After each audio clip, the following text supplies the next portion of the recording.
ఇల్లు అద్దె ఇంట్లో సేవ చేస్తున్నారు. అద్దె ఇంట్లో సేవ చేస్తా ఉంటే అతనికి అద్దె ఇల్లు ఓనర్కి పాస్టర్ గారికి మధ్య ఏదో చిన్న గొడవ వచ్చింది. అది చిలికి పెద్దగైన తర్వాత వాళ్ళిద్దరి మీద పెద్ద గొడవ అయింది. వాళ్ళ భార్య భర్తలు పెద్ద చాలా రాద్ధాంతం జరిగింది. అదంతా అయిన తర్వాత ఏమైందంటే పోలీస్ స్టేషన్కి ఇద్దరు పోయారు. ఈయన కూడా కేసు. చుట్టుపక్కల గ్రామాలలో చాలా మందిని సుమారుగా 150 మందిని తన్నారు. సుమారుగా ఒక 100 మంది హాస్పిటలైజ్ అయ్యారు ఆ సంఘటన జరిగినప్పుడు. ఒక 3 చర్చిల్ని తగలబెట్టారు. సుమారుగా ఒక 40 గ్రామాలని తగలబెట్టారు. ఆ ఊరు నుంచి 3000 మందిని పారదోలారు ఆ చుట్టుపక్కల గ్రామాల్లో నుంచి. ఇది ఎక్కడ జరుగుతుంది? ఛత్తీస్గఢ్లో జరుగుతుంది. భారతదేశంలో ప్రజాస్వామ్య దేశంలో జరుగుతుంది. అంతకు ముందు దానికంటే ఇంకా కొంచెం ముందుకు వెళ్తే సుభాష్ బాఘేల్ అనే ఒక వ్యక్తి, ఒక పాస్టర్, ఒక పిచ్చి కుక్క వేస్తే పోలీస్ స్టేషన్ లో కంప్లైంట్ ఇస్తే ఆ కంప్లైంట్ పట్టుకొని ఆ రాష్ట్ర కోర్టులో ఉన్న జడ్జిలిద్దరు జడ్జిమెంట్ ఇచ్చారు.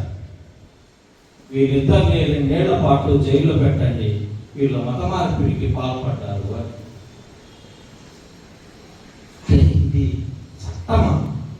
ఇది దేశమా? వాళ్ళు అది కోర్ట, వాళ్ళు జడ్జిలా అన్న ప్రశ్న వస్తుంది. ఖచ్చితంగా వస్తుంది. మిత్రులారా, ఇక్కడ ఆంధ్రప్రదేశ్